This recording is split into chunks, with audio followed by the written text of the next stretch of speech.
नमस्कार, मैं हूं मनीष।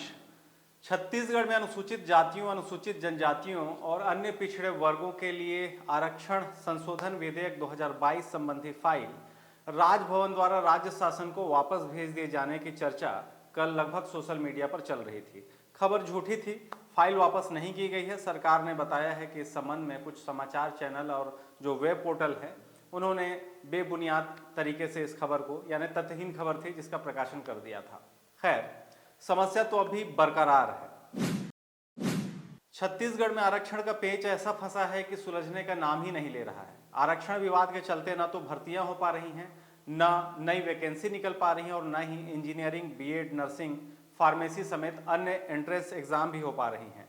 कुल मिलाकर छत्तीसगढ़ के लाखों युवाओं का भविष्य आरक्षण विवाद के चलते अंधकार में नजर आ रहा है।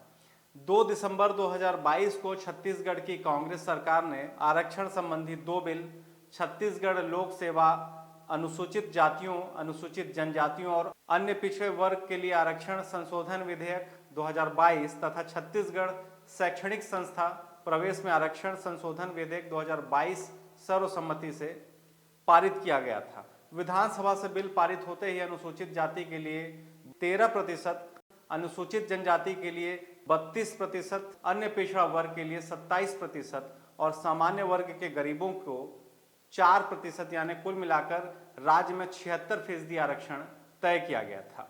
आरक्षण विधेयक जैसे ही राजभवन पहुंचा, वहां से आपत्तियों का सिलसिला लगातार चलता रहा।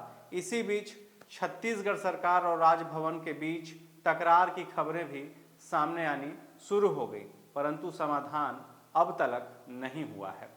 कई महीनों के अंतराल के बाद आखिरकार राज्यपाल अनुसुईया उइके की छत्तीसगढ़ से विदाई हो गई और अब छत्तीसगढ़ में नए राज्यपाल आ चुके हैं, परंतु आरक्षण विधेयक जस का तस राजभवन में लटका हुआ है। पिछले दिनों प्रदेश के मुख्यमंत्री ने प्रधानमंत्री को पत्र लिखकर इसे नवी अनुसूची में शामिल करने की मांग की है।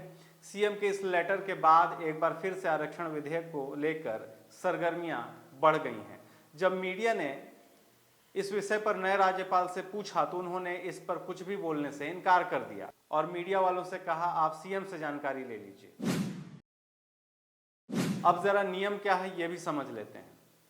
वैसे तो संविधान में इस बात का कोई उल्लेख नहीं है कि सरकारी नौकरियों या शिक्षा में आरक्षण की लिमिट क्या हो, लेकिन वर्ष 1993 में मंडल आयोग की सिफारिशों पर आए इंदिरा साहनी केस में 50% की सीमा को पहली बार लागू किया गया। संविधान पीठ ने अपने फैसले में लिखा है कि अनुच्छेद 16(4) के तहत दिया जाने वाला आरक्षण 50% से ज्यादा नहीं होना चाहिए, लेकिन केंद्र की मोदी सरकार ने जैसे ही ईडब्ल्यूएस आरक्षण लागू किया, वैसे ही दायरा स्वतः टूट गया। अन्य राज्यों में वर्तमान स्थिति क्या है यह भी समझ लेते हैं। ईडब्ल्यूएस आरक्षण, ईडब्ल्यूएस रिजर्वेशन के पहले से ही कुछ राज्यों में अधिकतम कोटा 50% से ज्यादा है। इनमें से ज्यादातर को कोर्ट में चुनौती मिल चुकी है।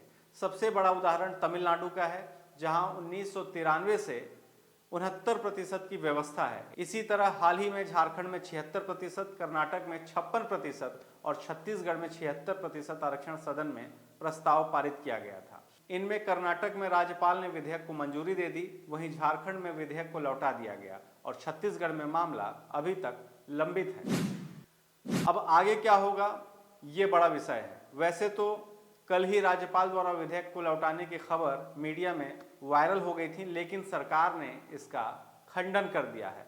फिलहाल यह मामला राजभवन के पाले में है, क्योंकि विधेयक जो है वो राजभवन में है। राज्यपाल चाहें तो हस्ताक्षर कर सकते हैं या फिर झारखंड की भांति विधेयक को लौटा भी सकते हैं।